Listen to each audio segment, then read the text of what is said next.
ഈ ഇപ്പോഴവിടെ തീപിടുത്തം തുടങ്ങി ഏതാണ്ട് 1.25 മണിക്കൂർ 2 മണിക്കൂറോളമായി. പക്ഷേ തീ പൂർണ്ണമായി അണയ്ക്കാൻ കഴിഞ്ഞിട്ടില്ല.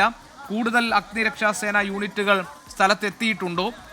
ഷഹദ് നിൽക്കുന്ന ഭാഗത്ത് നിന്ന് എന്തൊക്കെയാണ് കാണാൻ കഴിയുന്നത്? വിവരങ്ങൾ എന്തൊക്കെ?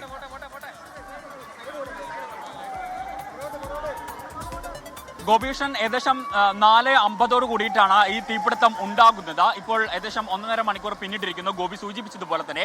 പക്ഷേ നമ്മൾ ഈ വാർത്ത ആദ്യം എങ്ങനെയാണോ കൊടുത്തത്, ആ ഘട്ടത്തിൽ എങ്ങനെയായിരുന്നോ ഇവിടെ തീ ഉണ്ടായിരുന്നത്, അതിനേക്കാൾ വലിയ രീതിയിലാണ് ഇപ്പോൾ ഇവിടെ തീ ഉള്ളത് എന്ന് വേണം നമുക്ക് പറയാൻ. കാരണം ഒരു ഭാഗത്ത് കെടുത്തുമ്പോൾ മറുഭാഗത്ത് ആളിക്കത്തുന്ന ഒരു സാഹചര്യമാണ് ഉള്ളത്. പ്രത്യേകിച്ച് ഇതിന് പ്രധാനപ്പെട്ട കാരണം എന്ന് പറയുന്നത് ഈ തീ ഈ കെട്ടിടങ്ങൾക്കുള്ളിലാണ്, അതായത് ഈ ഷോപ്പിംഗ് കോംപ്ലക്സുകൾക്ക് ഉള്ളിലാണ് തീ ഉള്ളത്. അത് ഇപ്പോഴും കെടുത്താൻ സാധിച്ചിട്ടില്ല എന്നതാണ് ഏറെ ദൗർഭാഗ്യകരമായിട്ടുള്ള ഒരു കാര്യം എന്നുള്ളത്.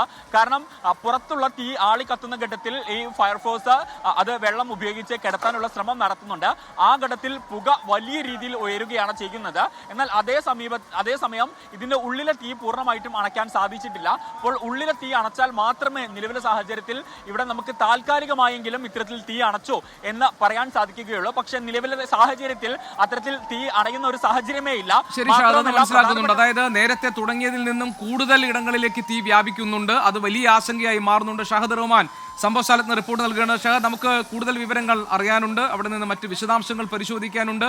തീപിടുത്തം വ്യാപിക്കുന്നതിന്റെ, തീ പടരുന്നതിന്റെ വിവരങ്ങൾ വരുന്നത് ആശങ്കയോടുകൂടി മാത്രമേ നമുക്ക് റിപ്പോർട്ട് ചെയ്യാൻ കഴിയുകയുള്ളൂ.